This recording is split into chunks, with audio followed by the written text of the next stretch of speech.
Yeah. Yeah. And I kind of understand, but I'm not, that's a new thing.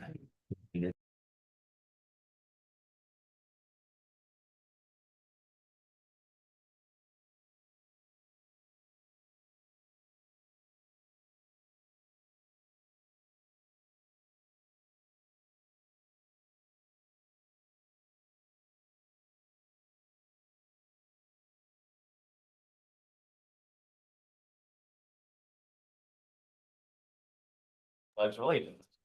I pledge allegiance to the flag of the United States of America and to the republic for which it stands, one nation, under God, indivisible, with liberty and justice for all. Good morning, everyone. All meeting to order. First, I'd like approval of the minutes from December 8th, last Monday. I'm sorry. Back up. I'm looking for approval of the agenda first. Okay.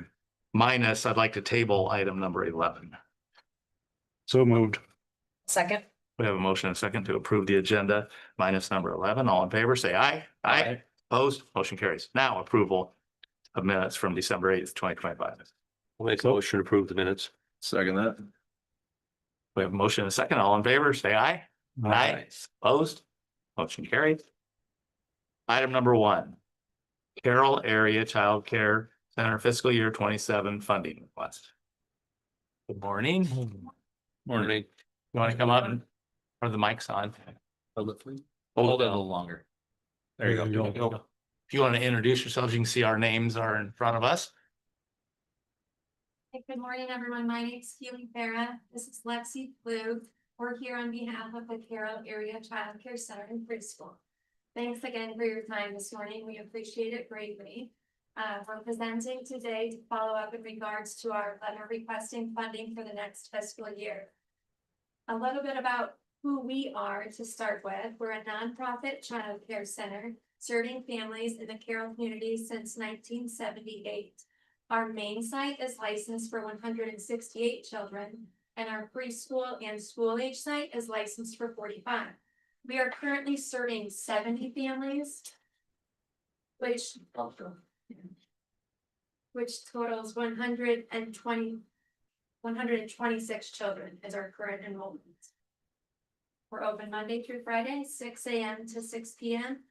Currently employ 12 full-time staff and about 12 part-time staff. Our mission is to ensure that the children are provided a safe, nurturing, high-quality environment during their most crucial developmental years. Our role in the community is big in the way that quality childcare supports the children's health, development, and long-term success. We do our best to make tuition rates affordable and create that dependable care so that parents can stay employed. Our services allow individuals to be employed among 75 local Carroll County businesses. We serve as an essential part of the community's workforce infrastructure. Historically, we received up to $11,000 from the county. Last year, we received $2,000. This year, we are respectfully requesting $5,000. These funds will allow us to support the expansion of our infant care program, which is currently in high demand.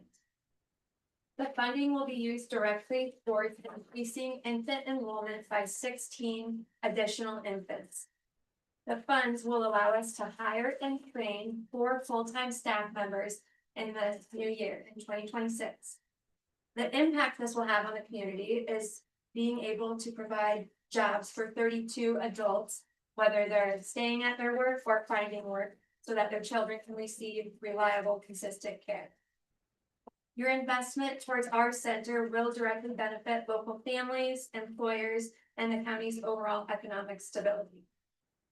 We thank you for your support today and in the past. Your contributions do help the Carroll County families tremendously. And I just want to thank you again for your time and for your support of the families in Carroll County. So I have a question on you. You're saying $5,000 is going to allow you to increase 16 infants? Yes, it will go towards the hiring. Toward. 4 full-time additional staff members that provide care to those 16 infants. Okay. Keely, how much does the city give you? Do you know? Off the top of your head? I believe it's $7,000. Yeah. Thank you. Yeah, I show last year they asked for 5 and we awarded them 5. This money does come out of local option sales tax for any property owners. So it doesn't affect our levy rates. Like I Well, thank said, you very being on the much. board, they do a great job. Yeah. With what little you have, I mean, squeeze the dollar quite a ways, so. Do a nice job. Any other questions? Thank you. Thank you. It's same as the years past, no decisions will be made today and we're just starting our fiscal year 27 budgeting process. But thank you for coming and all right. Thank you. Item number 2, Brita Daycare fiscal year 27 funding request. Good morning. Same format if you want to introduce yourselves and Kurtz from, we're both on the Brita Daycare Board. Thank you for having us today and thank you for your support in the past. Right now we have 38 kids enrolled in the Brita Daycare Center. Capacity is 41, 21 families. 18 of those families do work in Carroll County. We have 11 staff members, 7 are full-time. We have 16 families on the waiting list at this time and 25 kids. We also have 5 new babies waiting to get in the baby room of families that are already in the center. This year we are asking for $6,000. We had a dead tree, a tree that was dying in the front yard, so had to get that removed. Which cost, the tree removal is $2,000, and then we need to plant 2 more trees.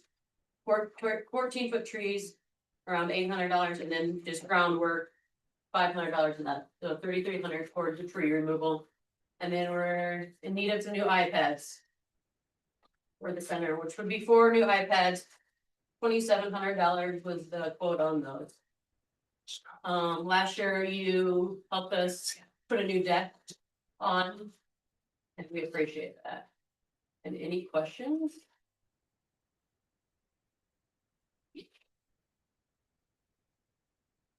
You said you got, how many was out of county and how many in county again? 18 families work in Carroll County, Thank you, that's, and we have 21 total. sure, so that's pretty good, yeah. I'm sure you struggle just like the Carroll one does, getting with staff and, So we actually got approved to expand to 46 kids. We would have to hire another full-time employee. That was at the end of the summer and we just haven't found that employee yet to Tough to expand. find, yes, I get it. Well, good luck. Yeah, yeah.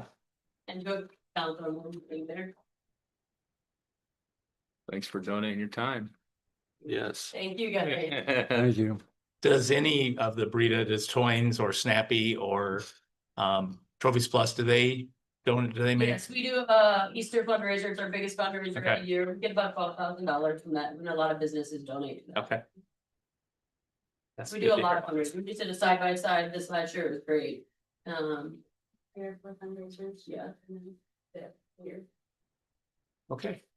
The level of funding, same request as last year then. Yep. Okay.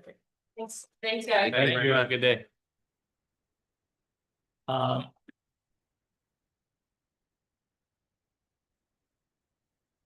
Item number 3 is Carroll County Conservation. I don't see anybody here. Yeah, and they never confirmed, Okay, All the so, soil and water. yeah, we'll table it. And if they show up, they show up. Then the next item is the 9:30 public hearing, which we're too early for. So item number 4 and 5 will wait. Item number 6, I'm not sure what time Courtney told the sheriff to be here, but fiscal year 27 funding for the jail comm center.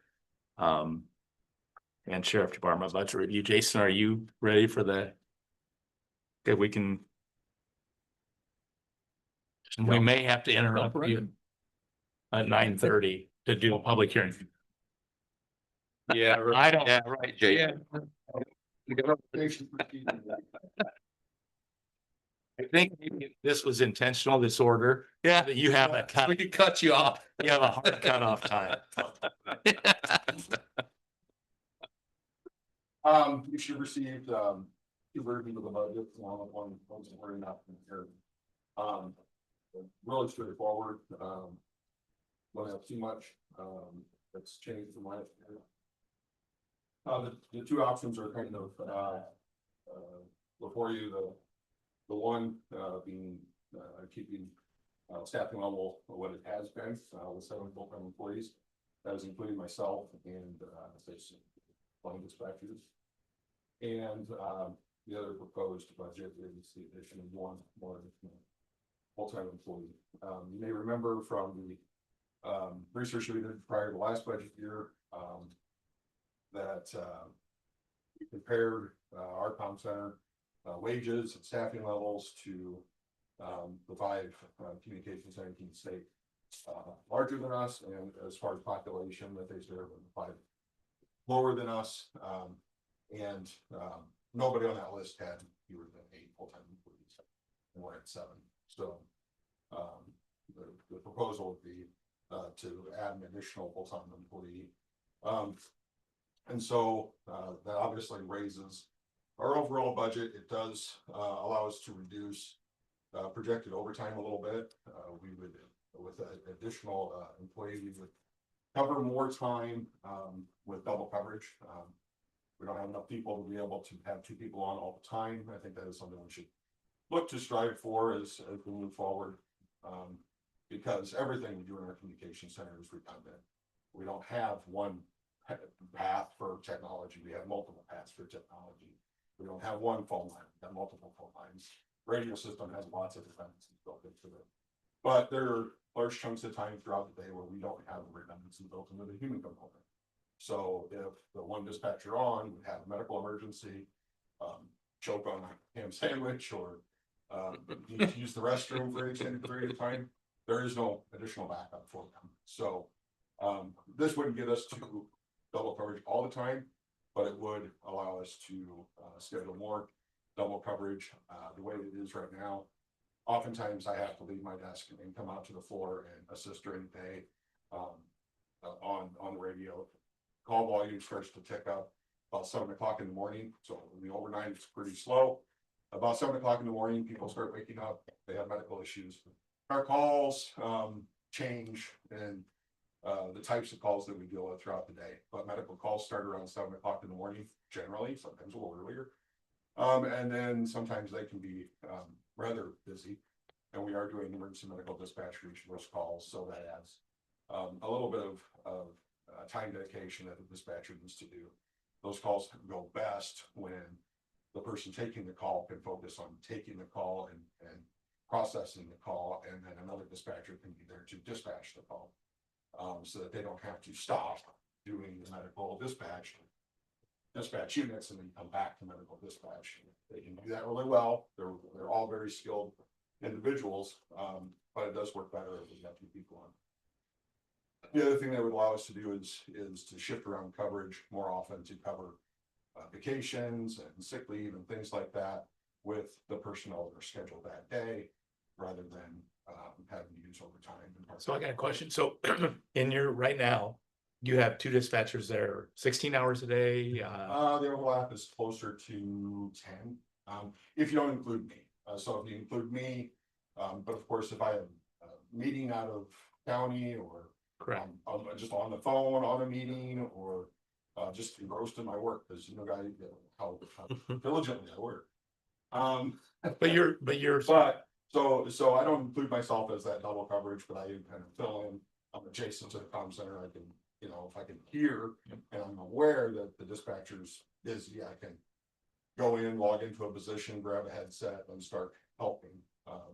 But yeah, we're really closer to about 8 to 10 hours a day overlap. That overlap usually is about 2 in the afternoon. And you have 7 full-time? 10 or midnight. 7 full-time, including myself, so 6 lines. Okay, 6, yep. What percentage do you think your overtime will decrease if you add another person? Well, According to this, he's only got 20%. Dollar amounts there. You only reduced to 20% according to what I see here by Yeah, doing. probably a large bulk of that is holiday pay. So. Right, I know, yeah. So it's holiday and open. So, so it does does increase the holiday pay a little bit, with an additional, full-time person, because if a holiday pay falls on a day off, we don't give them another day off, we pay them the time that they would work that day. But don't you think if you add another full-time that you would reduce that overtime by more than 20%? Again, over half of the overtime budget is just holiday pay. It's just that pay that we're paying dispatchers. And what did you use for salaries on your base? Uh, budget? the increase was, 2.8%. I came up with 2.9. Is there a reason for that? Came up with 2.91, yeah. Bad math. That's the case. On our part or yours? I mean, I'm happy to double check. Well, and the other thing that might be is because there's some longevity maybe put in there. So that could be changed that. But there's no change. But I wanna make sure I drill you. About it. I'm just thinking, you know, you pay time and a half, that's quite a chunk of change. If you hire another person to take some of that down out of your budget. That's why I was kind of asking about the overtime part of it, you know? Yeah, well, the holiday pay is 2.5 times, so that's why that, and we had 9 holidays. Usually 3 people are working that holiday. No, I get that. I'm just, We're off. to help justify another person, I'm just Yeah. trying to figure if we can take that, You some of know- that salary out of there, or that money out of there. I don't, you know, it's a little bit like reading the tea leaves, because I really don't know exactly how it's all gonna play out Yep. when we have to fill in openings. with the Sure. state. You know, on average, what they get for overtime a week, or, you know, is it pretty steady? No, not at all. So, I mean, right now, we're training a dispatcher. Yep. So she can't work by herself. That leaves a hole in the schedule. So overtime usage right now has been a lot higher. You know, during the winter time, when we're fully staffed, it's really, really low. Goes up during the summertime when people are trying to use vacation and that sort of thing. Yep. We do everything we can to first fill those openings by moving people around that are already scheduled that day. And then we look at, you know, what else can be done, to adjust the schedule to cover the overtime. Then we offer it to the part-time person, to see if she's available, because part-time wages are cheaper than overtime. And then the last resort is to offer the overtime. Okay, my next question, what's this QA and QI service? Okay, so I hadn't gotten to that. So quality assurance, is something that is within the APCO MENA standard, for us to do. Right now, our quality assurance program is primarily complaint based, so we get a complaint, it's not the way a call was handled or something. We go listen to the call, to see what it was like, see what the situation was. And kind of forensically do an analysis on how the call was handled and, you know, how the dispatcher handled it and whatever. If there's, you know, a conversation to be had, we had that conversation. This would be a service that we would contract. We used to do more active QA in-house where I would review the calls. That isn't the best for morale in a small center like ours, because if we have some sort of an issue where I have to talk to an employee about something completely unrelated to their call or to their call taking ability, other matters, and then they get a bad review, well, he just doesn't want to, or something like that. And it's just a real challenge. Likewise, it would be difficult for us to have another dispatcher do quality assurance because of that same reason. Close interpersonal relationships, small center. And so what I would be looking to do, to contract with a company that's outside that would do a certain number of call reviews on all of our calls at random. So they would do a call review and score it. They have certain metrics, and we would work with them to make sure that they're evaluating both our policy and procedure, as well as like our medical protocols and things like that. And then they would score the calls and say, hey, you know, this dispatcher on this call was compliant, non-compliant, or with policy and things like that. And so it'd be a much more active process to do that. And I've talked to a couple of firms just to get a feel for it, and we'd be looking about $10,000 a year, roughly, could be less. Do a lot of other counties do this? Yes, a lot do. I don't have the numbers on what those generally are. But I think this would be an important step for us to have in place. For liability purposes, it helps us, show that we're actively, staying on top of, the quality that we're providing, which I think is excellent. But as an outside, independent, firm evaluating that, we have a little bit of standing say that we were, doing a good job here. That would allow us to address any issues that we're not aware of. Sometimes the most dangerous thing is you don't know what you don't know. Go do that. The other thing that it does is I believe it positions us well. I've mentioned here before that the consolidation conversation has started to flare up in the state again. It's my belief that Carroll County should well position itself to be the place where the counties consolidate to with communications if we can do so. And having something, we have a lot of things in place. We provide emergency medical dispatch. We're on the statewide phone system, the statewide radio system, so we've got those feathers in our cap. We provide language translation service through a contract.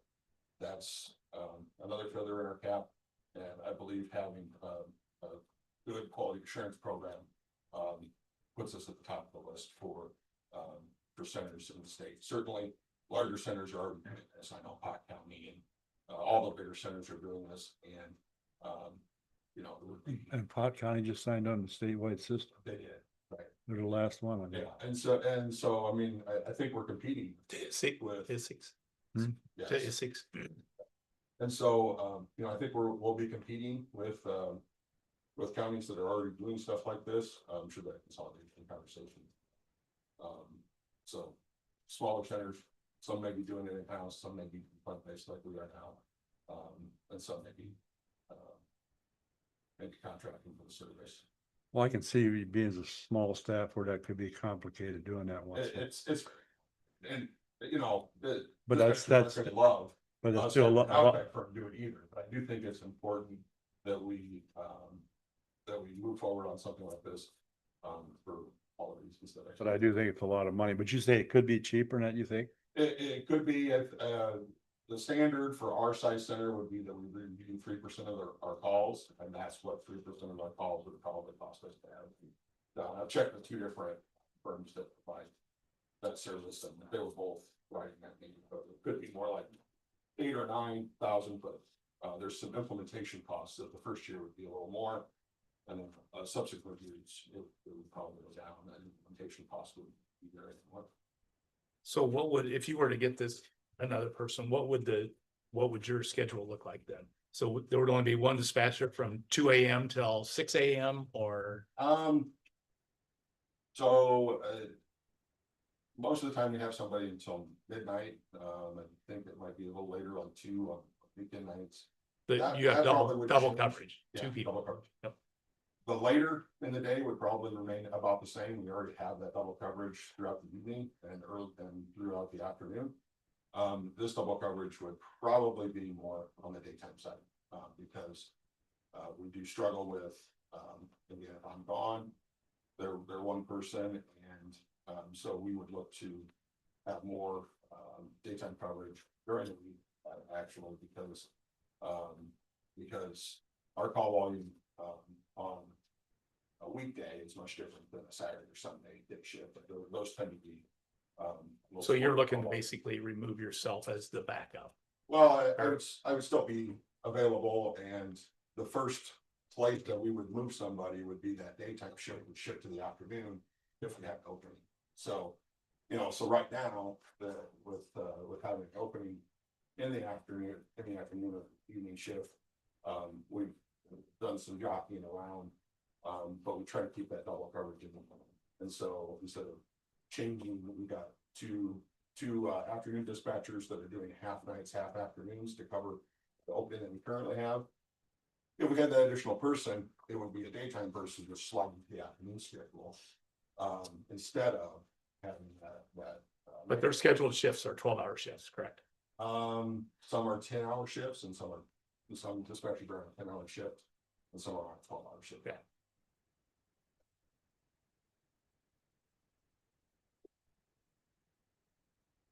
Well, thank you for being proactive on some of this stuff. That's interesting stuff to see. Anybody else want to go through line item by line item? I mean, it looks to me they're very similar as last year's ask. Is that correct, Jason? Yeah. And those desks that we got from Potawatomi County, was there 3 of those? There's 3. So we, at some point, should we regionalize, good setup for to have 3 dispatchers on duty at the same time? Yeah, I'm working on a comprehensive kind of study.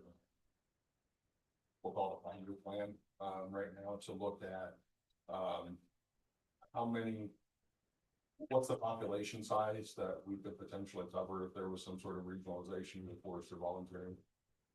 What would our required number of positions and staffing levels look like if that would happen? Roughly speaking, the standards is about 1 position, 1 to 1.5 positions per 10,000 people. So we have 2 positions, so we're lower into that for Carroll County. And so I think we need to go to 3 right now. But the exact number that we might need if we look to regionalize, stay tuned, because I don't have an answer on that.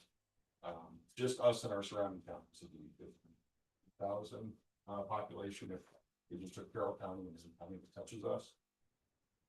So that's one of the things that I've gathered as I've been working on that report, but it's so exactly what that looks like. I don't have an answer yet, but I'm working on that. And I think the more important thing when you think about is the space or the actual number of positions. Maybe aren't as important as having the space on the floor space to be able to expand the positions can be, they can be added as needed. But What's the average length of time it takes to train somebody? for a dispatcher, Yeah. we try to do it in 3 months. If we think that we need to go 4 months, then we'll extend it out to 4 months. If we get into 4 months, we don't think that somebody's very hard conversations have to be had. We don't have to do that. So, but we would, 4 months is we should have somebody that's pretty good to go after 4 months. And that's a progression, they take on more and more responsibility throughout the process and then become more independent. Is it all on site? No, because we have some required trainings that we have to study for. Emergency medical dispatch certification, we need that done before they can enter 911 call. So that's happening during the middle of their training. So if we can get them to an in-person class, I believe that's best. But the last few times that I've struggled just because we have to send them out of state to do that. There's just not that many in-state that fit in with our timeline. So there's that online. It works too. It's just, I think, just a little bit harder for the student to learn that environment with the material being presented and the length of time they're having to do it for this. It's like 4 hour, 5 hour days. Staring at people. It's a back and forth. Interactive Zoom call, it's interactive, but it is more challenging to do it in that environment. You don't get to have those side conversations with the instructor and get clarifications and bounce ideas off of the fellow students in that environment. So you're saying the state does not provide them on a regular basis then, is what the problem is? No, it's not, there's no requirement today to be emergency medical dispatch certified. You do it in our center, all those centers do it. And then you pick a protocol that you adopt and then you get your people trained. So for us, it's part of the dispatch. So they get trained in that specific protocol and how to deliver it. So it's through a company that provides that certification. And then they can be certified with continuing education through that company. Not to cut you off, Jason, but Right. said not to cut you off, but it is 9:30. Okay. But thanks for all you guys do. I mean, you're out of sight and no, we can come back to you. I'm just saying, Yep. We've got a public hearing on the budget amendment. Sure. Thanks, Jason. So item number 4, looking for a motion to open, right? We need to open a public hearing at 9. I gotta wait. Jason, you had 30 more seconds, sorry. Back up there. You can just open it. Huh? You can have to have a motion to open it. You just- That's why I'm waiting until 9:30 though, yeah. Now I show it's 9:30, so item number 4, we'll open the public hearing for the fiscal year, for the first fiscal year 26 county budget amendment hearing. We all received 2 weeks ago the explanations from Courtney. A lot of them were in and outs, transferring money for the ambulance, for conservation. Some of it was the panic system and the door system in the courthouse. So does anybody in the public have any? Juvenile detention center too is another one. Yes, exactly. We needed to add to the juvenile detention center, correct? Anybody from the public want to speak? That, obviously you asked last time about the conservation money, but that was the Great Western Park Shelter House and a dock And a permanent potty, so you. Permanent potty also. Porta potty. down by the. But those were grants received and were just transferred. In and out. money passed Yep. through. Yep. And that's for down at One line. Swan Lake. Swan Lake is the restroom. Okay. Dock is at Swan Lake, and then the Great Western Shelter House in Manning. Yeah. Yeah. In and out money. I will close the public hearing at 9:31. Moving on to item number 5, looking for a motion to approve the appropriation resolution. I'll make a motion to approve the appropriation resolution. I'll second. We have a motion and a second. Roll call. Anderson, Yes. Houseman, Yes. Johnson. Yes. Miners, Yes. McCray. Yes. Okay, motion approved. We can continue on now, Jason, if you have some more you would like to visit with on the comm center, otherwise we can go to the sheriff and the jail. Or Ken, did you want to add anything to Jason's? What he said was, I mean, complete factual. I mean, and he's, as you can I'm tell, gonna turn your mic on or stand up. Yeah. One of those. can you hear it now? That's not on. Is it? Was off. It's on. Okay. So go ahead. So what he said was true. Continue. I mean, very factual. Yes. He's on the cutting edge of the Essex committee. He goes to most of the meetings there, so he stays well informed. You're on a lot of other committees. I'm sure he could tell you all about them, but, and I think that's a good thing. I mean, the radio technology is constantly changing on Well, what if it comes communicate. to regionalizing, I would like Carroll to be where we regionalize too. And I think we're well in position for that. Thanks So- to Jason. Only other question I had for Jason is on that chart. That's full-time employees plus their director, or not including the director on there? As far as like everybody else, Yeah, you know, that's an excellent question, but, it's at least including the directors. okay, yep. Sometimes, you know, you ask for the information from these places, you don't get a response. Yeah. Sometimes I'm going to their website and counting the number of people in the picture. Yeah. But it's, you know, we had one last year that I never got a response from. Yep.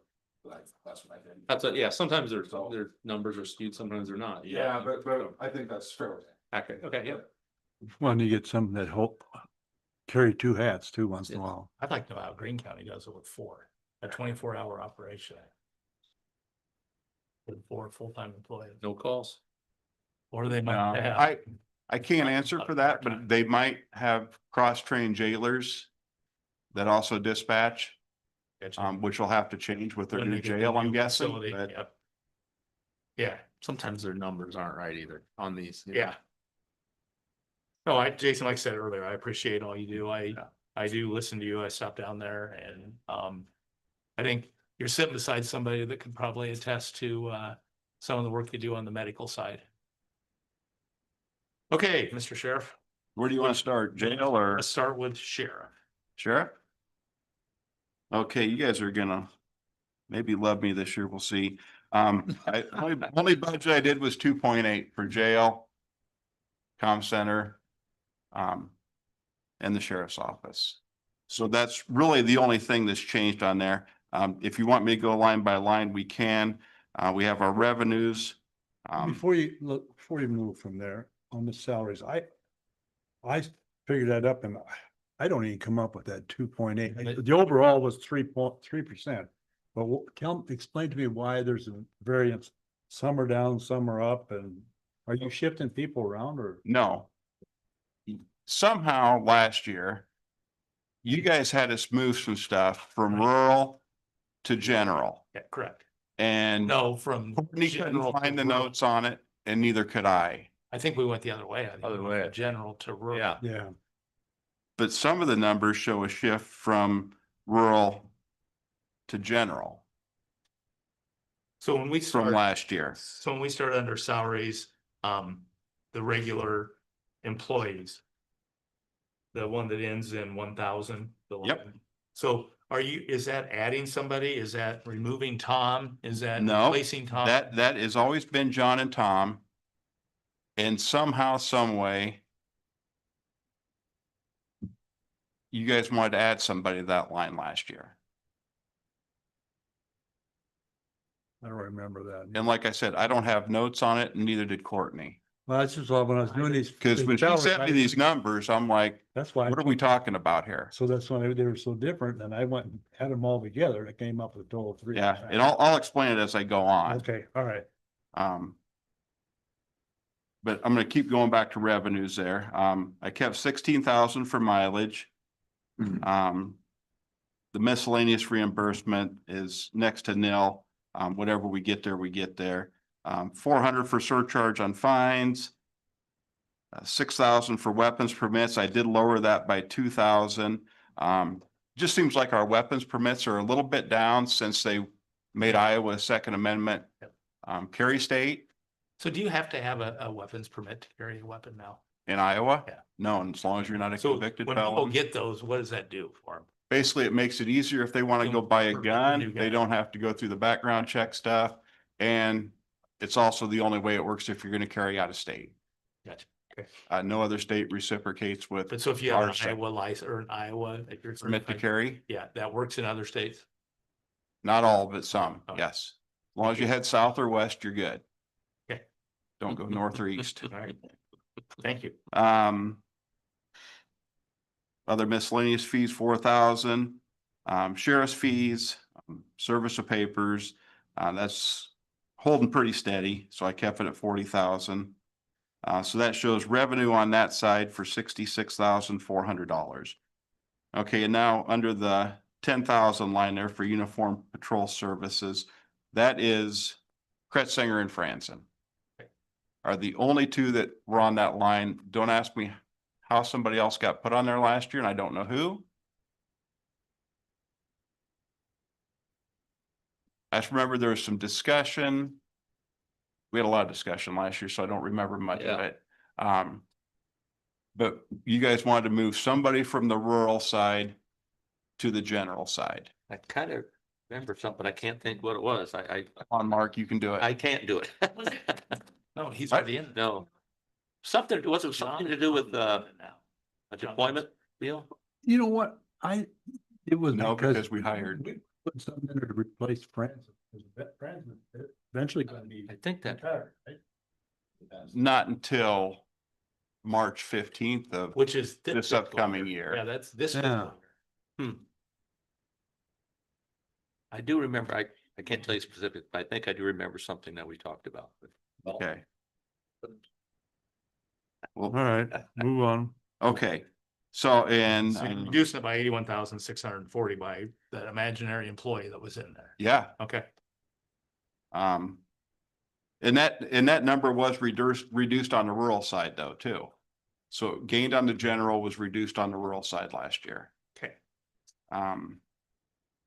I kept the overtime about the same. As you can see, it's way down this year. Insurance went up, and Tom does have to retire March 15th. And somebody will be promoted to his spot. So the reason for that increase in insurance is, I just figured a family plan in there. Can we back up to the overtime line? What was that? Yes, Can we back up to that? you bet. Do you think we need to keep it at 26,000? Just looking at year to date so far this year, I know, I realize. Well, the reason it's down is because the main guy that picked up almost all the overtime Right, has been off. but do you think the new guy will pick up? the He overtime might in have that to. same- Okay, He might have to. I can't say for sure. 2,000 for uniforms. And then motor vehicle equipment, I moved all that to the rural side. Radio telephone, we just took out. And motor vehicle, we are not budgeting a motor vehicle out of that line this upcoming year.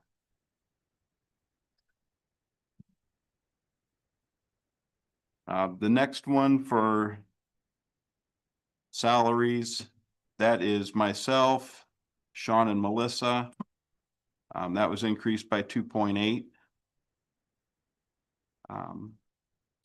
No overtime there. Group insurance went down a little bit. For reasons I'm not gonna go into. Investigative supplies remain the same. General office supplies, remain the same. Investigative supplies remain the same. Uniforms remain the same. Tasers were on a contract. I've talked about that many times. Stayed the same. Postage and mailing stayed the same. Or actually, no, wait. Publications and notices, I need a ruler. Stayed the same. Postage went up a little bit. Don't throw it at me.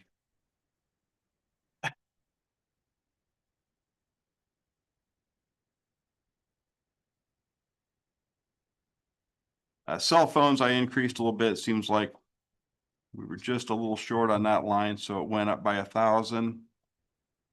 Education training, I kept that at 16,000. Usually we don't use that. That is in the advent that we have to hire somebody and send them through the academy. Hopefully we don't have to do that. Is that something we could do a budget amendment on instead of we could, instead of having it in there. taxing? Might be a good idea. It could be done. You know what I mean? And do a budget amendment instead of taxing the county for that. Let's highlight that. I think. Yeah, I'm not gonna disagree with you, Mike. But you've used it previously, 2 years before that, you used 12,000 each year. Well, when This you year. hired Nick, you had to pay the city of Jefferson some, correct? Nick, we had to reimburse the city of Jefferson because he had just started his contract over there. It would come out of that line. Fine. And then the last one that we sent to the academy would have been Siebenaller. So that's been 5 years ago. So like I said, knock on wood, we don't have to use it very often. But I do like your point, Mike, is maybe reduce it, and then if we have to send somebody, there are funds in local option that we can use for that. Yeah, maybe Talk about that one. maybe cut it back. I highlighted it. Yeah, go ahead. Can we go back, Ken, though? I just rechecked my math again. On the salaries for you, Shauna and Melissa, I'm showing 7.1% on that line. That's what I was. Yeah, and I mean, yeah, you said 2.8, but I think maybe you did some math wrong on that one. Let me check that. Okay. I mean, I did it, I checked it before and then I just checked it again now and I'm still coming up 7.1. I did too.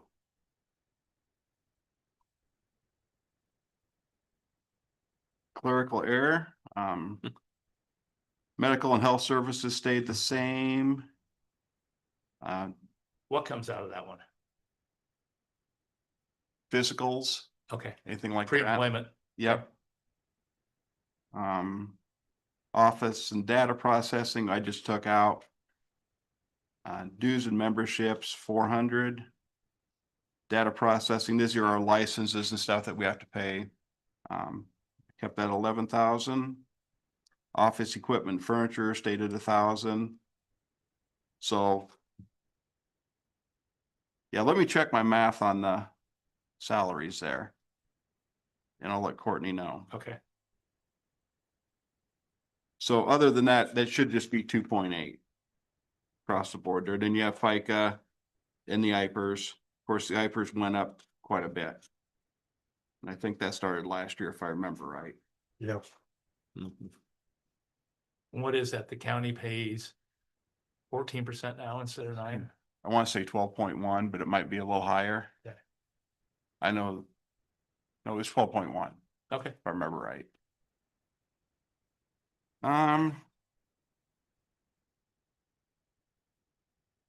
Contract law. I haven't sent an email out to the mayors and city clerks yet. So I'm not sure how much we are gonna raise that by. But that's something that should be done shortly, because they're doing their budget too. Probably, yeah. Are you thinking like 2.8% or are you thinking? I don't know. I'm torn. Who'd we do these with? Yeah, what towns? All 10 towns. All the towns excluding Carroll, Manning, and Coon Rapids. Okay. And Glidden pays extra because they want extra services. That and they have a school, more things going on. Gotcha. So I will eventually let Courtney know what that number is gonna be, but it's not gonna be a huge increase. I'm glad you're doing it every year though, instead of It makes it easier. We forgot about it for a long time. Gene did. Well, He let it slip though. I don't think Gene was reminding somebody. So anyway, But that's easier on them for budgeting than also Yeah. blowing them out of salary. Yeah. Okay, so for our 7 full-time deputies.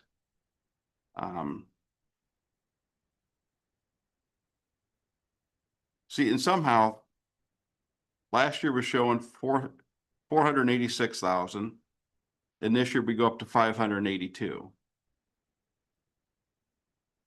But is that because we're moving the deputy from Tom and John's line to this one? Eventually we will. Yeah, because this, And then we have Stephen Aller coming back. because the way this comes out, it shows like 19%. That's That's why, 19.7. well, I was having a hard time this weekend. I couldn't figure out what was going on, why one was a drop and one was such a big Well, gain. it's just, yeah, it was all over the board. Well, in the year before it was 531 and it went down to 486. I know we shifted some of that over to rural, I think, on this one here. That one time. Let me check the math there again. Well, it may be right, being that if we're shifting people, that'd be right. I just want to make sure it's at 2.8. It's supposed to be 2.8. But let me check on that. Overtime and holiday pay, I've increased it by 1,000. FICA, IPERS. Insurance went up. I think that there might have been a family added, and then I did the 5% that was recommended. Hardware and ammunition, I did increase that from previous years from 9,500 to 10,000. Pretty much that's just ammunition now. It is pricier. From 95, where was 9,500? Back in 24 and 25. Okay. Last year he had those rifles in it. Yeah, we got the rifles. you. 7,000 for uniforms. 180,000 for motor vehicle equipment. That's services, tires, batteries, putting equipment in new vehicles. What's your rotation plan this year? 2 vehicles, 2 Tahoes. They couldn't give me a firm price yet on what they were going to be, so I increased it by. I think I went from 53,000 to 60,000. And that's, like I said, that's not knowing what the price is going to be. Carl's couldn't give it to me yet for the upcoming year. Now, a good thing though, we did trade one of our Tahoes, the first one we bought. It was a 21 and we paid 36,000 for it and we got 19 trade. And are the So that's not too cages bad. and everything transferable from Tahoe to Tahoe? They are. Okay. That's So you're And so are the lights. You're gonna stay with 2 trucks, that's it? Boy, that's unusual. Most time these damn cages won't transfer over. What It did you used say to be they that kinda way in kept the the bodies cars. the It same? used to be that way, but Chevy kind of made a commitment not to change the body styles in the interiors, the stuff would transfer. Which makes it nice. But so the question is, we're gonna say 2 trucks and that's it then. 2 vehicles, I mean, Tahoes, pickups, more than likely Tahoes. But that's it. So that's where I'm at on that. And I will check the math on the deputies line and then the administrative line. And try to figure out where we went wrong.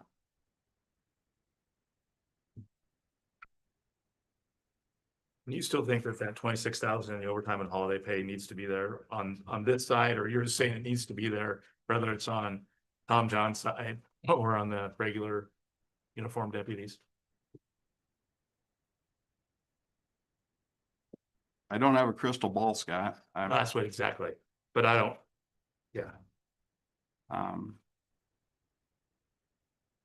The way we do it usually is if there's overtime to be had, we put it out to all the deputies and they're pretty good about taking it, not all the time. And then sometimes it falls to the lieutenant or the Yep. chief deputy. Okay. Anybody have any more questions on the sheriff side of it? Nope. Okay, we can move on to the jail. Okay, hopefully my math is a little better here.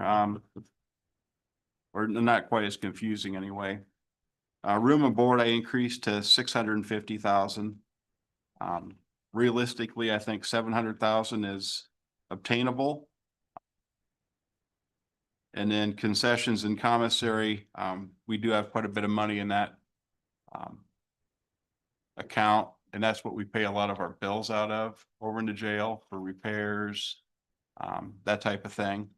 And then usually once a year, we'll write a check to the treasurer for 20,000 and transfer some of that over to the county. So for revenues for the jail, that brings it up to $670,000. Okay, gotcha, thank you.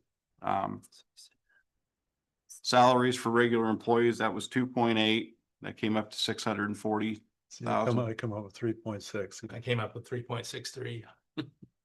But is there a longevity figured in there or something? But that's a whole. That seems percent. like a lot of longevity. Yeah. Yeah, I was gonna say, that's a whole percent. We're talking a lot of money, yeah. Oh, I know the difference on there. This one I do know.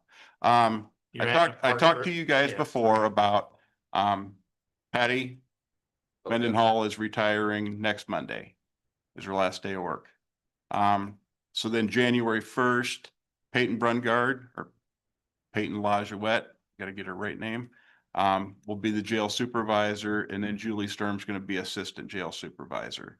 So that way we have redundancy there, so if So you're wanting to add a part or the assistant supervisor then, Julie? yeah, that, and they're gonna learn the supervisor's job in and out. That way, if something would happen to Peyton, they're trying to start a family, she's off on extended leave, somebody's still there that knows how to send the bills out, get in contact with Polk County, all that stuff for getting prisoners in and out. Little side note, did you get anybody hired, jail? We did. Good. Right now, we're at full staff, Good. Okay, so. that answers that then. So the difference is you're giving a little bit higher raise for, Julie's gonna get a $5,000 raise. Yep. And that's the difference in the, Which hopefully that's the difference. it is. It's like $5,100 or something. Yep, something like that. I just took the supervisor's difference and cut it in half. Yep. So. 60,000 for overtime. It seems to be fairly close. Maybe a little high. Or excuse me. Need my ruler. Part-time salaries, that's for the kitchen help. I kept that at 60. Overtime, 75,000. We don't have any part-time employees in the jail. So if there's overtime, it's a full-time person working it. Health insurance went up. We have some new employees, more family plans. The That and the 5% increase brought that up to 157,630. Clothing and dry goods stayed the same. Custodial supplies stayed the same. General office supplies stayed the same.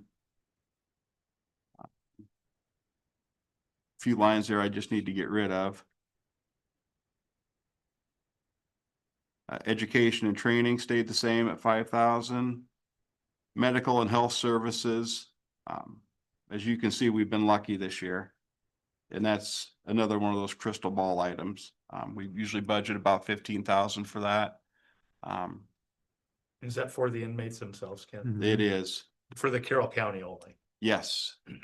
Cause you could have an inmate and it costs you $4,000 a month. Which we. And we've had that before. We try to do our best to avoid that, but Well, and you're also using the NACO, card for their drugs, aren't you? Ken? Prescription. yes.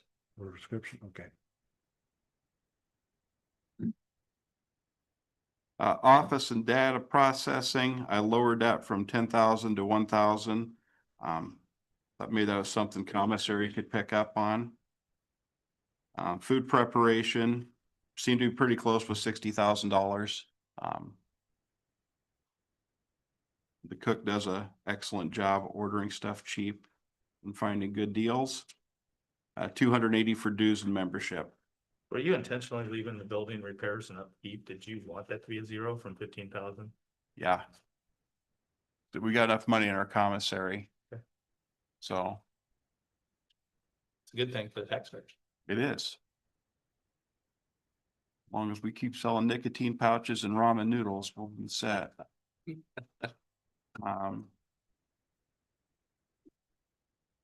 So other than that, FICA and IPERS went up just a little bit. I think that's just based on the 2.8. So really the jail budget, other than the salary increase and the 5% for health insurance, didn't change much. Actually, it dropped from last year. Any questions about the jail budget? Everything going good over the jail, building and equipment? You trying to jinx us? Yeah, No, it's not going good. No, it's going good. I mean, you were having trouble with water softeners there for a while, weren't you? That was about a year and a half ago. Yeah. Got that taken care of. We did have a semi-major issue the other morning. We lost power here in Carroll. And the generator outside here kicked on like it was supposed to. But somehow a switch had got tossed or didn't turn all the way. That was supposed to transfer the power to our building. So the generator was running and we had no power except for battery backup, which eventually died. So I came up here at 4. Zach was up here, Kretzinger was up here. Forrest was up here. I think Dalton might have been down the comm center. But eventually we got it figured out. And we were having the county roads do the service on our generator. They have one similar to it out there, but not near as complex.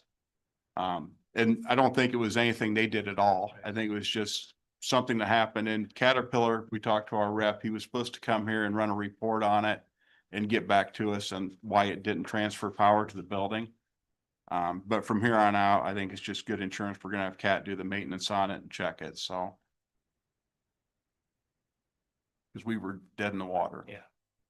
Nope, good idea. Any more So otherwise, everything's going good. Good. Way to go, Jane. Yeah, You know, there's it happened before he said No, I something, know it, I know I knew that. it. I know it. Good. but anything else for me? No, And we have Franzen's jobs taken care of with JD, is that right? Yes, TJ or, JD, and then Austin should be coming. back. Austin should be coming back, I've heard, in May. so you shouldn't have any new hires for the summer at all, if everybody sticks on board then. Hopefully not, Good. Don't ask that. hopefully not, Didn't jinx any, or? No. so. All right, thank you, sir. We'll back Don't up. throw it at me. I'll save that for the next. All right, person. yeah. Maybe their eyes are as bad as mine. Let's back up to item number 3. Mr. Chair, I have an answer Yeah. on Gene's questions. Yes, So you asked about, 2.9, the difference in the salary for us was, when we started in dispatcher off, they started at 85% of the full-time salary, and as they progress over 18 months, we step them up every 6 months to the full salary. As long as they're meeting training goals and things, and so that's the difference is we've got dispatcher who's, and the newest dispatchers, we've got 2 dispatchers that will be stepping up Gotcha. over the next 18 months. So that covers that. Thank you. Perfect. Thank you. Thanks for the clarification. Okay, now backing up to item number 3. Carroll County Soil and Water Conservation Fiscal Year 27 funding request. Good morning, gentlemen. Good morning. If you guys want to introduce yourselves again and see our names are in front of us. I'm Joel Lunkin, Joel? new to the commission. Welcome on board. Thank you. Board. It's your first year? Ain't even gonna be my last, I think. Hey, Been a long time since the Been a long time since the Oh. within the last 24 hours. I said, I'll deal with that. Thank you very much. These are hot off the press. All right.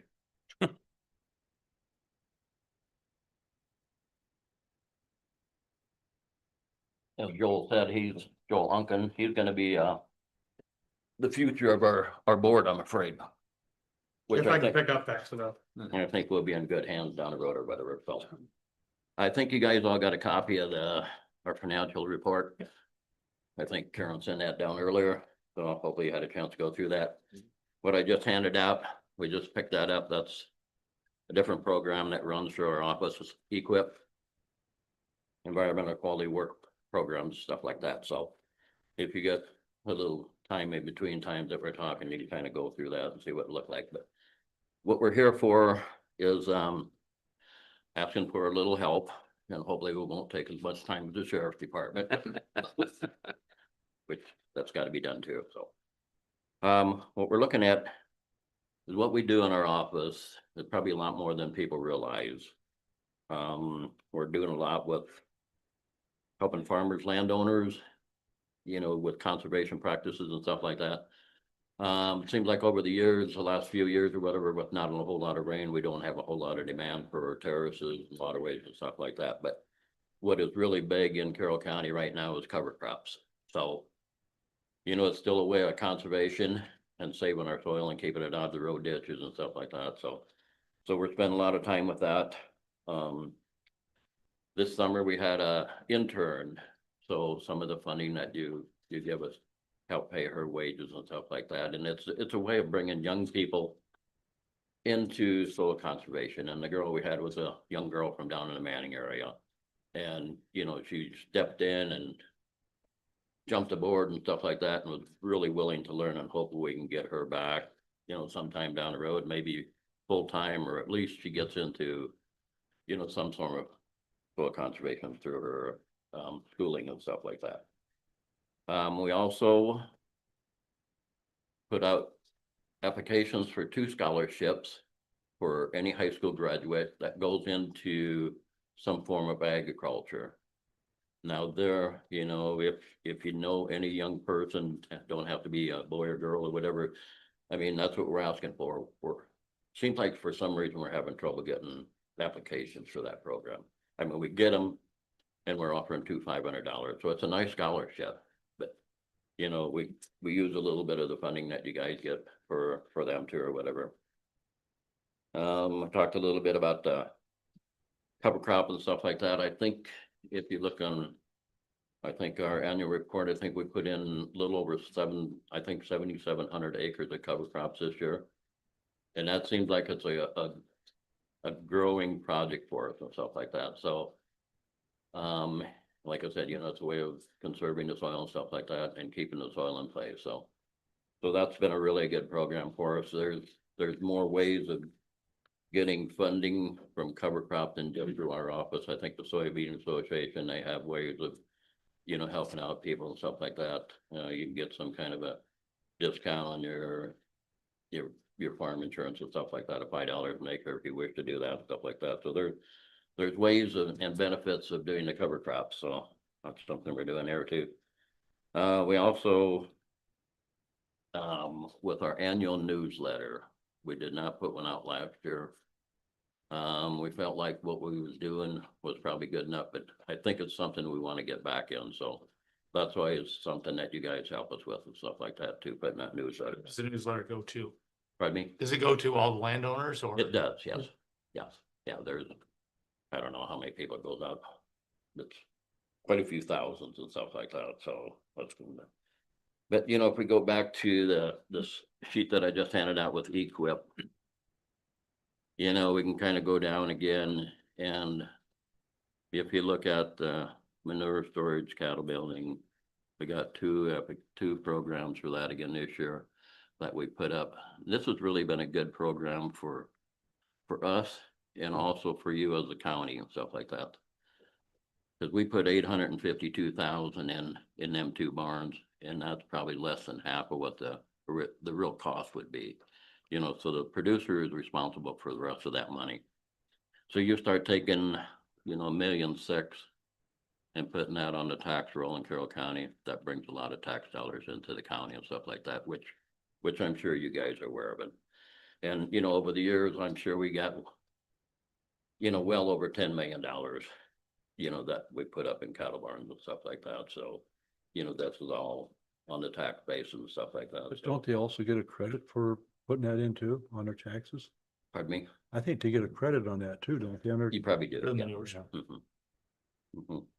And on that same deal on them cattle barns, we have a program for funding that, you know, the producer can borrow, you know, up to so many hundreds of thousands of dollars through a special program that we have. It's called SRF funding or something like that, but they can borrow that money for 3% if they're eligible. So, you know, it's quite an incentive for these producers to do that, you know, to put these barns up and stuff like that. So how many Everybody head that, does each one of these two barns hold? How many head of cattle? I suppose, you know, something like that, I'd probably, you know, I'm just guessing 500 a piece, something like that. Joe, I would say, yeah, under 1,000. yeah, 100,000 or whatever, so. And we, you know, we know what's going on in the office, but we really don't know who the producer is. Stuff like, which is probably all right too, or whatever. So, you know, we hate to put out names and stuff like that. So another thing we got going is, it's probably been close to 2 years ago, we hired a young girl. And it's more geared towards, the livestock producer and stuff like that. And there's only 6, maybe 8 counties in the whole state of Iowa that is running this program right now. So we feel very, very fortunate to be one of them counties, and it's putting thousands and thousands of dollars out into the rural community for doing that. And Joel can explain it about that. It's a Iowa Working Lands program, and we're on year 3 of it. And right now we're in the process of doing the application for extending it for another 3. But it did bring a full-time job to the county, and she's been doing an excellent job. It brings infrastructure for water, pipelines, fencing, cover crops, you know, rotational grazing, trying to get livestock back on the ground versus farming highly erodible lands. And there's been a lot of interest in it, and we hope to keep it going. So it's a neat program to be a part of, with few counties, like Tom said, being a part of it. So Yeah, so it's like Joel said, you know, it's a way of keeping livestock on the ground in Carroll County and stuff like that. And, you know, this young girl that's been working for us, I mean, she's a goer, so she'll get things done, and she's very personable and stuff like that. So we're very fortunate to have her on board and stuff like that. So that's another thing we got going in the county. So, So you is know, your ask the same as last year then, 6,000? well, that's what I was just gonna say. Now. Okay. With that being said, you know, here again, we're gonna probably ask for maybe 6,000. And you guys can kind of go from there and stuff like that. But whatever you do, we very much appreciate it and stuff like that. And we hope, you know, what we're doing here is working hand in hand with what you guys are trying to accomplish too. So we can kind of go from there. So like I said, I think I probably pretty well know most of you guys and stuff like that. I don't A know. lot of what you do is behind the scenes, but it does help. Yes. Yeah. Thanks for all your efforts. Quality, yes. Thank you. But anyway, like I said, Jolie's, he's a producer from up around the Lanesboro area and stuff like that, and, you know, it's good to have him on board, and stuff like that too, so. Most of you guys probably remember Steve Reinhardt, but. Yeah. Joel kind of took his place or whatever, so it'd be a good addition for us, so. Awesome. With that being said, I want to wish you guys all a happy Question, Merry Mike? Christmas and stuff like that. If you got any questions. I don't for this, but I still in the North Raccoon Watershed Coalition, and they were looking for email contact for the Carroll County Soil and Water District. So if, before you leave, if you want to give me whoever you want to put on that list, they're trying to clean it up. So Okay, for their meetings. yeah. So did this come from the Raccoon location? Yep. Steve Reinhardt, was he on that board? No, this one is Josh Whipker now. Okay, yeah, we got a meeting. Well, I don't know if Reinhardt, they had an email list of 100 and some emails. They're trying to clean it up and find out who's actually supposed to be getting emails on it. So. Yeah, I think Steve was on that board and stuff like that for years. But anyway, we got a meeting tomorrow, so we'll bring that up, stuff like that, so. But if you want to write down an email before you leave, it'd be great, and I'll get it back to them. Okay, good. Thank you so much. Okay. Thanks, you. Tom. Thanks, Joel. Thank you. Merry Same as Christmas. yours passed, and the decision we made today, but Okay, we will when we approve the budget. Thank you for your time. thank you. Thank you. Have a good day. You too. Okay, jumping down to item number 7. Fiscal year 27 ambulance budget. Jamie, Morning, Jamie. Morning, Jamie. Hang on a second, till Mike gets ready. I'll have a chance to be over mine. I did. Depend what we did last year is what, but we find my budget on. Hang on just a second. Have a good. Fire away, Jamie. All right, so for field service centers, what we bring in for revenue, last year we upped it to 1.3 million. I think that's a good place to leave it. We get more than that, then we may end up short. According to what we have, what I'm expecting by half the year, but basically by the end of fiscal year 26 is 1.4. But that's just going by trends, so that can change from month to month. But I would suspect that will be right around the 1.4 million. GEMT revenue, we're gonna leave that at 184. This year I did add what we bring in total for GEMT at the bottom of my explanation. That's prior to any expenses. The expenses we'll discuss later, but I think 184 is a good point to be at. Miscellaneous reimbursements, basically no change. It changes every year. I don't think it hurts anything to leave it where it's at. The vehicle capital, I did decrease that by 50 grand. So we had an ambulance that was totaled, and then we sold a cot to a nearby town. So the ambulance total was like 94,000. So we're sitting, now that we know what the new ambulance that's coming in July is at, we're sitting ahead of schedule. So I backed that off. That way, there's no sense in taxing every year for when we're gonna be on schedule for it. You put it 80,000 for the trip. What's that? Well, so the vehicle and the equipment are essentially one. She does have them split, but I talked to her about that, but they're essentially one. So one is essentially, I backed it down to 80 and one I backed down to 20 to get to 100,000. But I guess Okay, I see. having those together, I mean, not even separated. When we purchase an ambulance, it's a package deal essentially. So we don't, in my opinion, we don't need a vehicle and an equipment. It's just ambulance purchase or vehicle or whatever. Yep, I see it now. And if for some reason the next ambulance comes back as being more than what we have, I thought a good process would be is that we could, for that budget year alone, we could, prior, because we have basically 2 years by the time we Lead time. order and we get. So I figured if we need to, that fiscal year just prior, we can just up that what we need. No, I appreciate you not overtaxing. That's a good one. But I got a spreadsheet starting from years back all the way through the next ambulance, and we should be sitting just fine. Barring nothing unforeseen things. Building capital back in fiscal year 25, we started putting 50 grand into a capital budget. Repairs, the roof's gonna be getting done soon. Then I will be submitting for the down payment for the materials and stuff for the contract. And then once we get it done, then I'll submit for the rest of the payment. The labor. But the exterior, Scott's been down there before. I've got water that comes in my office when it rains out of the east. And building hasn't had anything done to it for quite some time. The whole exterior. Did you get your roof put on yet? It should be getting done soon. He was just down and talked to me. Okay. Materials are paid for. What's that? The materials are paid for. He's got materials ordered. I have to put in for the paying. So the down payment was 15 grand. Is that steel going back on it in? I'm just curious, sorry, didn't mean to interrupt. With winter, I was kind of wondering, yeah. Yeah.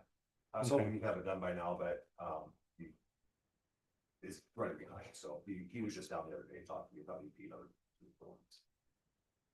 Pending weather, obviously. It's not being very favorable right now. The salaries, basically, I did not spend a whole lot of time on salaries because it means nothing until we do our union negotiations. So I took what we had last year, added 2.8%, and that's all for I went with it. I've got spreadsheets built that I can tell you about 10 seconds, what it'll be for, depending on what percentage we go by. Sure. A note on overtime. So we were down through staff and we averaged approximately $8,000 pay period in overtime and PRN pay. One of our pay periods was 28,000, or one of our months was 28,000. That August. Yeah. So it's a whole lot cheaper to have us be full staff than try to pay overtime. The group insurance, we do have those 3 new staff members. They got different insurance from what the past has, so that is exactly what that amount is what it's gonna cost for projected cost for that. For fiscal 27, if everyone stays the same. And I did use that 5% increase and get suggested. Fuels, I did increase that by $2 grand. I think fuel prices now are pretty stable. And they're a lot lower than when we moved it up to the 38,000. And then we are doing increased amount of transfers, but I keep track of the fuel cost every year. We're right about average for the 36,000. Motor vehicle, basically those are repairs. If you remember, we went to Dan Becker was doing a lot of the servicing, and then it was suggested by our insurance company that we use a licensed repair shop. Once we started going to that, things are a little bit more expensive, obviously. And then all of our vehicles they're got a lot of miles on them, and they're. You just said last night, 1436 has an oil leak. It was found. Numerous injectors were leaking. 1438 had a turbo go out. As they were fixing it, they This found. month, I'm gonna be, this next bill period, I'm gonna get, committing about $8,000 worth of repairs. And we've had a few other bigger ones, the last 6 months as well. The office supplies, I did some moving around of what I'm gonna take certain things out of. So that's why that was up, but it's offset essentially to not a budget line. The medical supplies I left the same, uniforms I left the same, postage the same, mileage and meals I did drop by $200. Those are just like if Roxy and I go to billing conference, we put in for mileage. And then when they go on transfers, they get reimbursed for their meals up to a certain amount, depending on what time of day it was. Phone services, I'm just gonna leave that alone. This is for like all of our phone, internet, TV. I added iPads to every ambulance, and we can do our reports on there, and then we are also gonna start having patients sign off on our iPads to reduce paperwork and stuff. We get those through FirstNet. I did call and talk to them, and I was able to stop our service on we had Wi-Fi hotspots in 3 of our ambulances. I stopped the services on those since the iPads that we're getting from them have cell service. So and then they had a promotion going on at the time. So I stopped those 3 and was able to add 4 more iPads, and the price was less than what it was before. So the education, we're kind of in a lull year for recertification for certain things, so I did drop that a little bit. I implemented doing pre-employment physicals and drug screens and everything that was never in place before, so I do take those out of that budget line. The PCG, I reached out to them, this is what they suggested that it was gonna cost for fiscal year 27, because those numbers are based on 2 years prior, so I can reach out to them, and that's the number they gave me, and the same goes with GEFT. And all the numbers you see on that paper below that, that's what years past we brought in that profit after, expenses been taken out from that.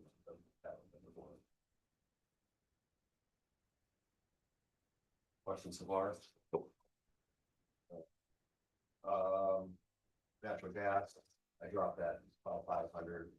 They did do an increase last year, but, usage was down, it was nicer, but maybe this year, next year, we can find this, but. Electric, down at 5, water, they left the same, that's been pretty consistent. Building maintenance, I did drop from 20 to 15 with our, some of this will be, you know, continuing stuff that we'll do after the building's been remodeled on the outside, but I think with that remodel, it should deduct, or should slow the process on what we have to fix. Radios, I left the same. We're gonna be starting to import CAD data into our reports. And there's just a maintenance fee every year for that program. Building rental, I left the same. This is what we use as a, for the 4 ambulances that are sitting, outside of Carroll. There's a potential that, we may add another one, but that's kind of in the process. Talking about adding one lane, which would be beneficial as well. But otherwise, I'm gonna leave that alone until we know for sure how that's gonna roll out. Sanitation, this is a small budget line. The stuff that we pay out of it is building material, building maintenance type stuff. So essentially, I just think get rid of that line and just open it with building stuff. Refunds, this varies from year to year. There's no way to predict what it is, so we'll see that, or reduce that from 5 to 4. Cots and monitors, I did change to, like, I was paying for the preventative maintenance on the cots and monitors out of the maintenance contracts. That's kind of how it was being done before me. But I think it makes more sense and easier to keep track of what you're using for actual cots and monitors. So I moved that to cots and monitors, and then some other things I moved to maintenance contracts. And then on the maintenance contracts, that went from 22 to 22 there again. Move some things around as part of it, and then we've added numerous different software in the last year. I was able to get grant funds for most of those to get them started, which is a big, because a lot of them, some were $4,000 just to start, and then you have your yearly fee. So the big cost of it was covered by the grant funds, but they do have a yearly subscription fee. All these are going to help tremendously in patient care and keeping track of inventory and narcotic tracking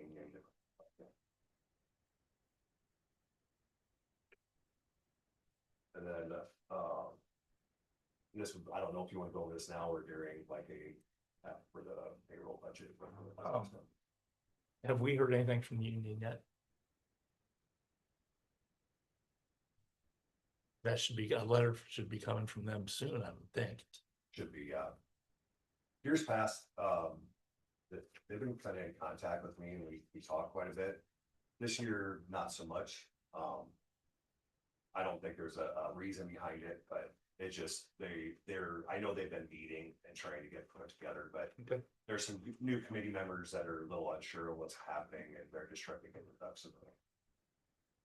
I mean, in my opinion, it's kind of a mute conversation to have until that I agree. negotiation start.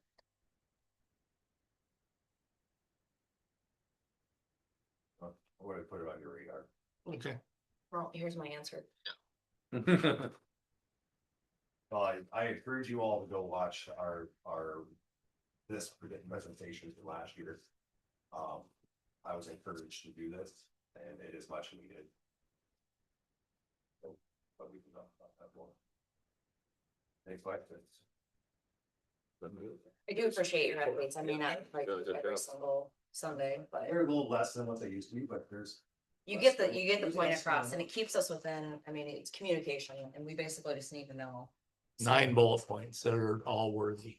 Yeah. Last night. So I appreciate that. I don't want to bore you with that. No, I always respond. I don't hit reply to all because I don't want to wake her up. sleeping. I go to bed at 9 o'clock, That's why I said I want to wake you up. except for last. What time did I reply to you last night?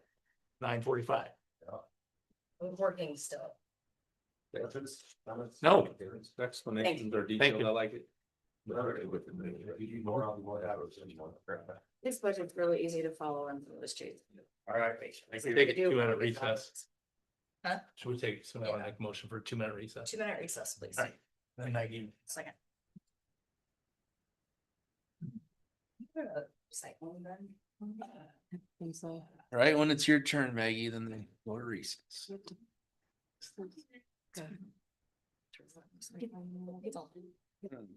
Well. Yeah, shredded. Yep. Thank you. The ruler should be a steady feature. Well, you know what happened to me when I was in school? Would you like me to share you? Yeah, that's for a closed meeting. She would walk up. Yeah. Right on the. No. Sure, it was a nut. It was steel, wood, steel edge, and they went this way. To me, they didn't Not call my this way. class. This way. Sure. Yeah. I just had to watch it happen to everybody else. It was sad. Yeah, they didn't go this way, they went this way. Yeah, It's cable for.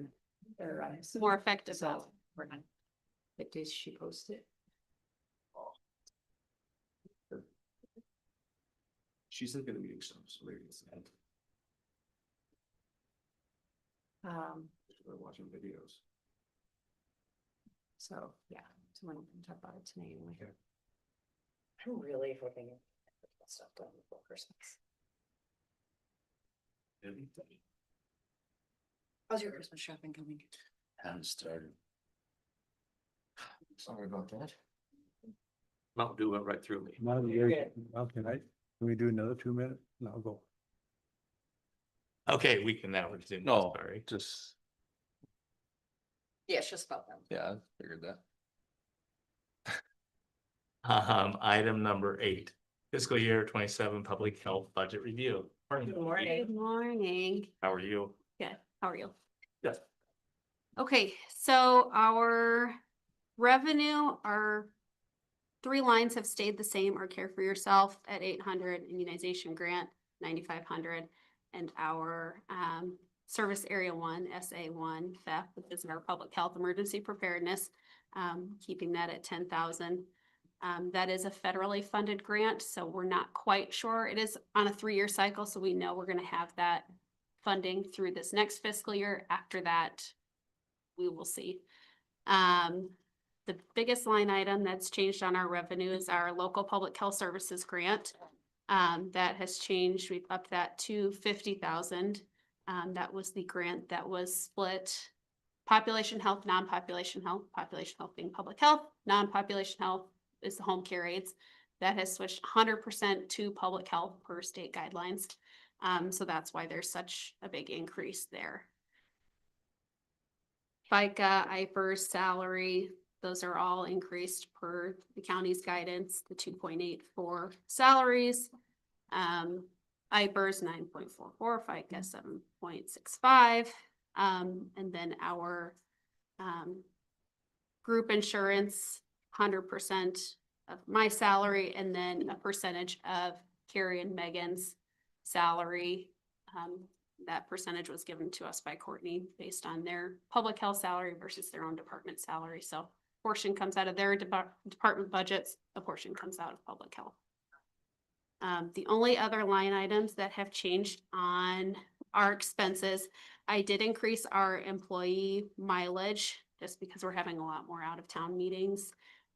Changes at the state, our service area meetings are becoming more frequent. So I did increase that by $500. And then our telephone line, I increased kind of an odd number to increase it to, but I just wanted to keep that bottom dollar looking a little bit better rather than just odd bottom dollar really is why it's a different number there. And that's due to our translation services. We're seeing more increases there. And that's for any print materials, phone call, anything that needs to be translated. We do have to go through them. So we don't have a bilingual staff member. So we're seeing a bit of an increase there, so just preparing for that. Our tax asking is 67,500. Now, the reason I'm changing that from the 75,000 is obviously due to our increase in local public health services.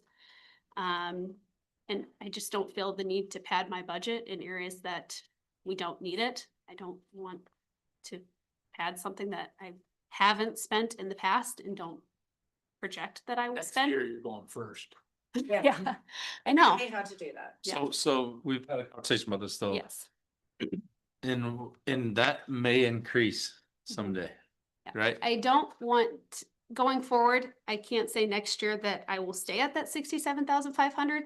But again, there's COLA increases, there's FICA and IBRA and insurance increases. So that bottom dollar may fluctuate. Do I intend to go over that 75,000?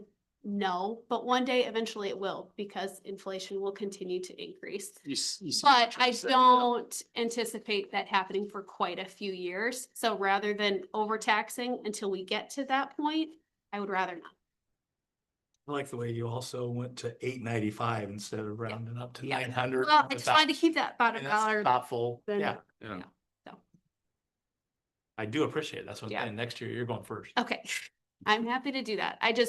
My goal is for years coming to be able to fluctuate that bottom dollar as we see fit, given different And not, increases there. not be held to the 75 if for some reason it is. Exactly. Be over that. You understand? And like Yep. I said, It's an our- important function. It has to be there Yeah. and it costs money. and like I said, our local public health services grant increased greatly. But our emergency preparedness grant may or may not be there in 2 years. So being able to fluctuate and support those programs that we've held for many, many years, and we've returned money to the county every year that we've had public health. So I just don't feel the need to overtax, and I would like to be able to fluctuate that bottom tax asking.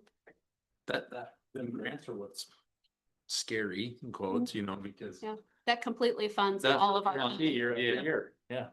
Mhm. And it's not a huge number, but it's still it funds a lot of your life. It does. It funds Big part of the 100% of program. the time. Yeah, that's what I'm trying to say, yeah. Yeah. That's kind of hit or miss. Yeah.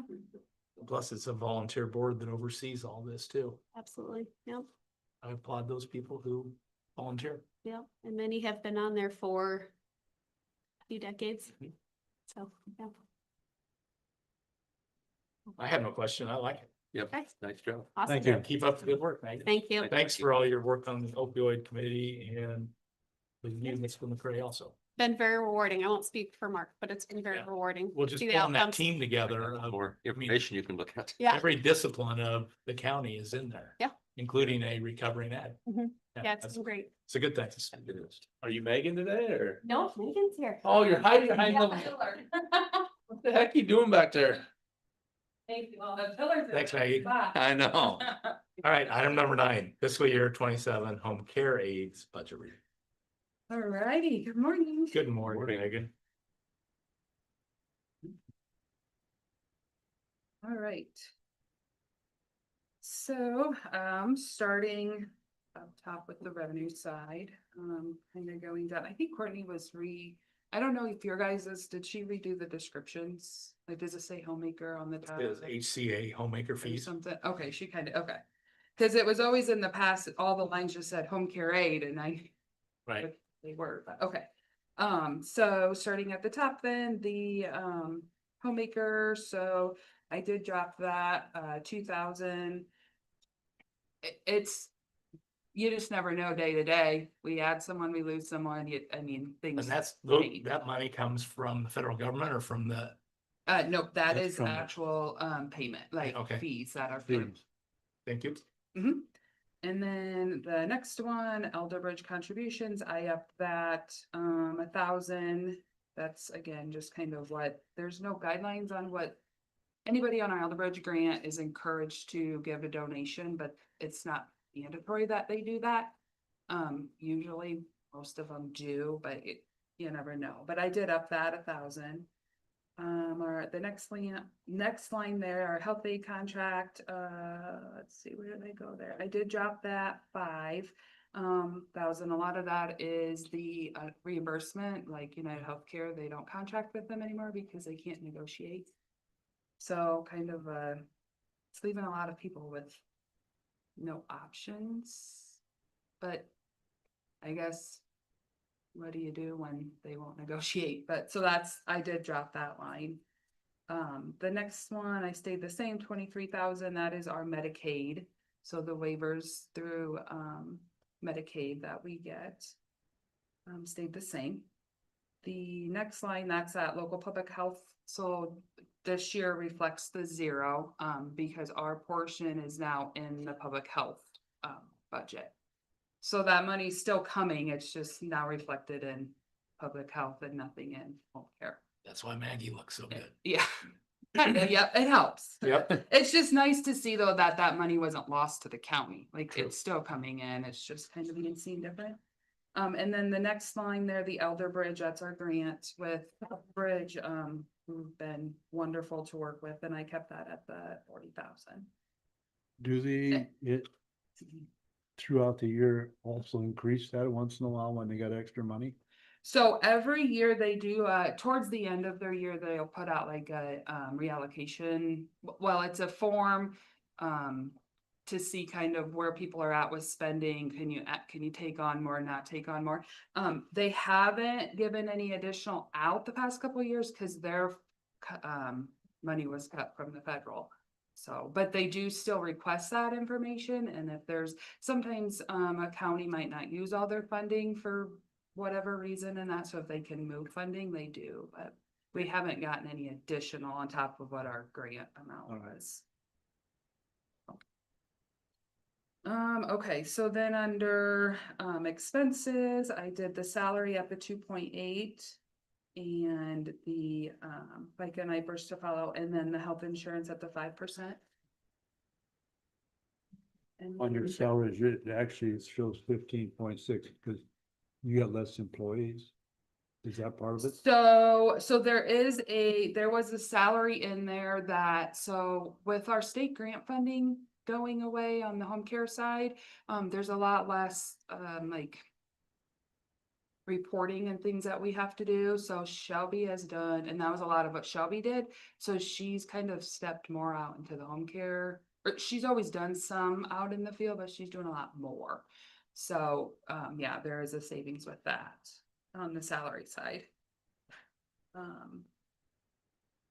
And then on the expenses, I think they mostly all stayed the same. That Board of Health, so that is mileage reimbursement for any members that choose to take that. Lab supplies at 1,000, uniforms at 1,000, the employee mileage, 14, that stayed the same. And in training, 800 is the same. Medical and health services, 500 is the same. And then that next line there, that salary line, that is my salary, FICA and IBRS and insurance, and that was at the 2.8 and 5%.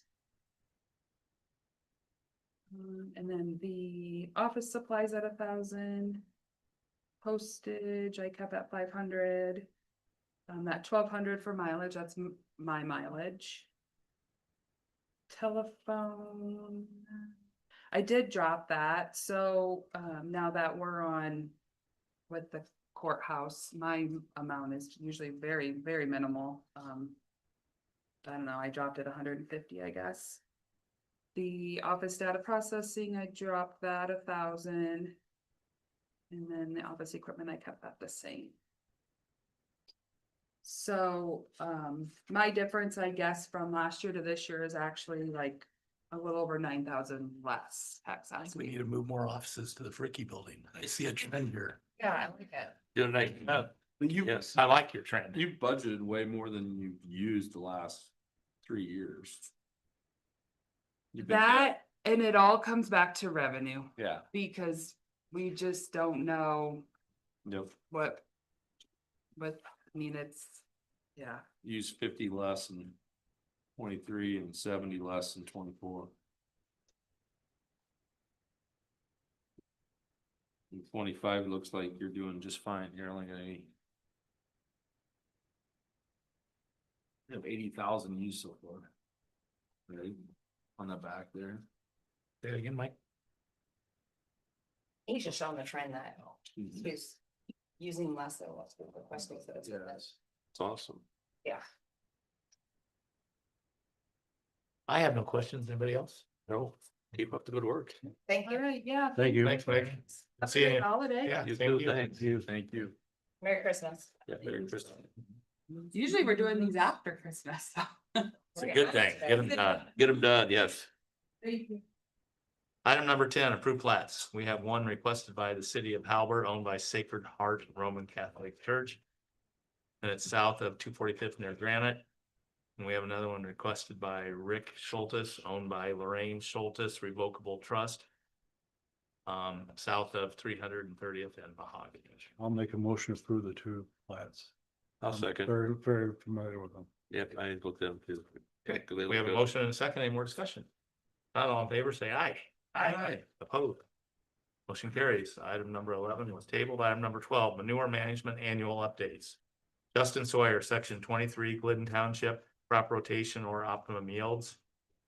WJR pork site 20, Doug Reesberg, section 26, Arcadia Township, change crop rotation or optimum yields.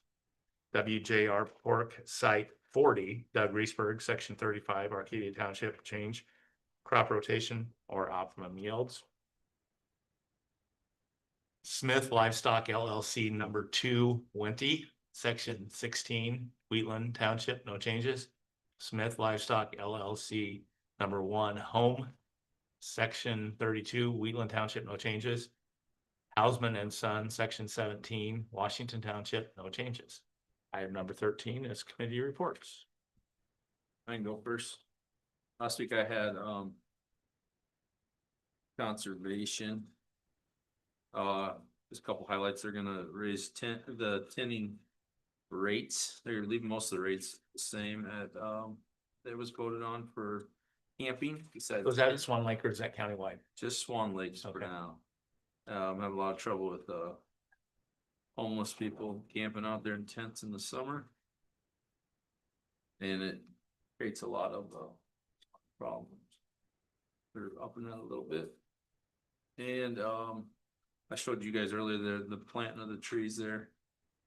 And then, they gave us a preliminary budget discussion and they are gonna propose a few more than 2.8%, which was approved by their board on a few of their people, so up to 5% and 7% for one person. But you'll hear that when they come through. Hopefully next Monday. Yep. And the other thing was I met with most of the people on the list about sending in their time cards to the ladies at the auditor office. And I only have one left to go, so sounds like we can get that done and hopefully they can save it and we can get that off the audit for Easter. Perfect. I have nothing this week on the schedule. Bethany, was it? I can go. Last week I had Region 12, exec board. Everything is going well there. We did the executive director's evaluation and he scored 5 across the boards. And we really do have a phenomenal Region 12 director. He didn't give a hint on retirement leave, did he? No, nope. He actually is eligible to already retire. He has those years of service in. And that is what I had last week. This week I don't have anything on the radar, but I am gonna kind of go back. I don't know if you guys remember. But we had made a spreadsheet on things that we kind of an action log that we wanted to see happen within the next few years. I'm gonna kind of pick through this a little bit, but I know we've got quite a bit off of this list. I'm just Just one Cindy created. yeah, kind of see if there's something else that, you know, we should maybe take a look at. Okay. That's it. Last week I had newspaper and radio. I think you two also heard something I did. Well, I Oh, yeah. talked to Jason Christensen about Western Iowa tourism when we were going through our board appointments. He has no problem if I replace him. I volunteered to replace him and he said, no problem. Tuesday, we had a special meeting at Solid Waste Commission. It was a closed session. Wednesday, I did go to the ambulance station, did budget discussion with Jamie and a bunch of department updates on what's going on there with vehicles and people and scheduling and everything. I did receive a zoning question from a resident about a billboard along Highway 30, which I think a couple other people did. Tonight, and I did talk to Sarah about it too.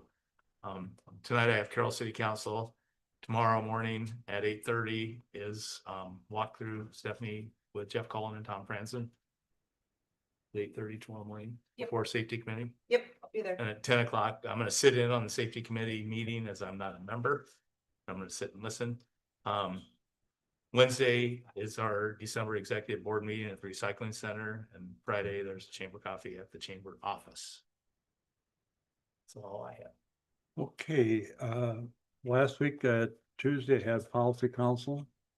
Basically they went through all the programs. With the weather, we did wind up doing a totally Zoom on that.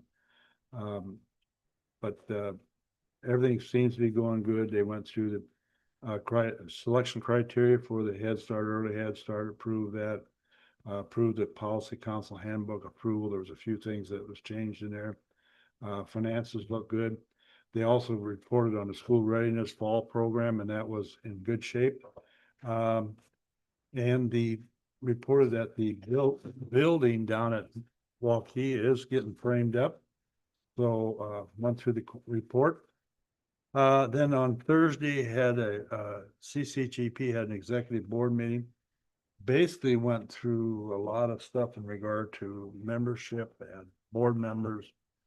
And also the BNRE visits. So I've got 3 of them I need to do.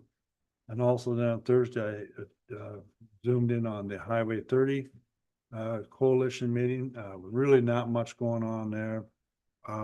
There is going to be a project done over Ames, and I did see some of the drawings on that. On Interstate 35 and 30, they're going to lower 35 because they have a clearance issue, which was because of the last time when they construct that bridge. And Issues with that bridge. so they're gonna do some that in there, and there's also changed some lanes and stuff. So that's On the flyover, on the new flyover. under the flyover. Are you serious? That, I'm just curious. Didn't what that they have- consulting didn't they- group is probably- I think they raised it, but They- they still got an issue with clearance yet on some of it. Are you serious? That's what they told me. I've said that. Anyway, Well, they spent 187 million on it. so then Yeah. Thursday I had new opportunities board meeting.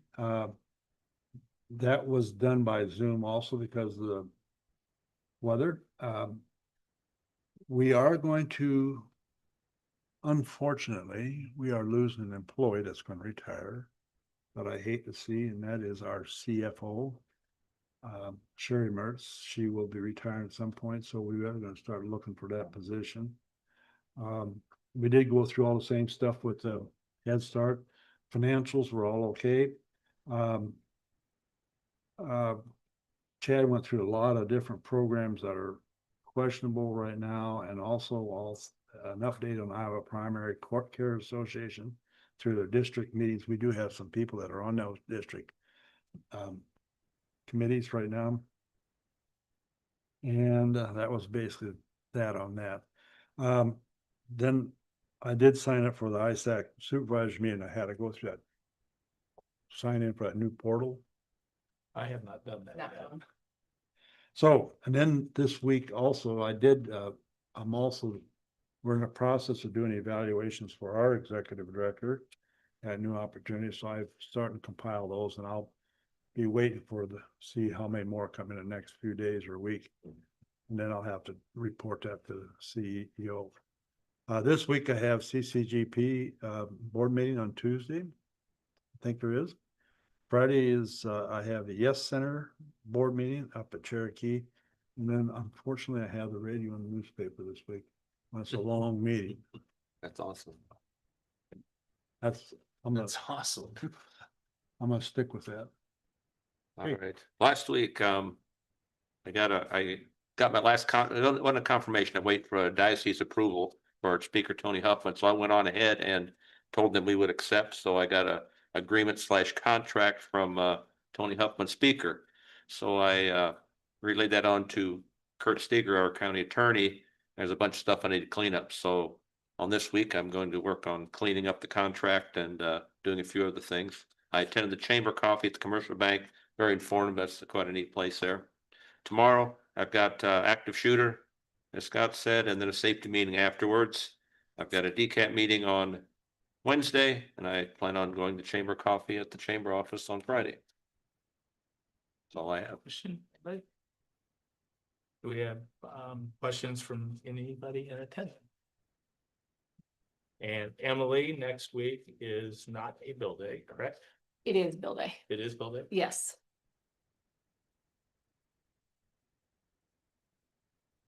And then do you want to put that resolution thing on there? Yep. Evaluations, Or- I see that came through this morning. and then hopefully we get some more departments. There's two so far, Ooh, recorder and veterans affairs. awesome. Okay, That's what was right. I'll take the motion to adjourn. So moved. So again, we have a motion, a second to adjourn. All in favor, say aye. Aye. Opposed? We are adjourned. I- 10:49. Yes, Mars.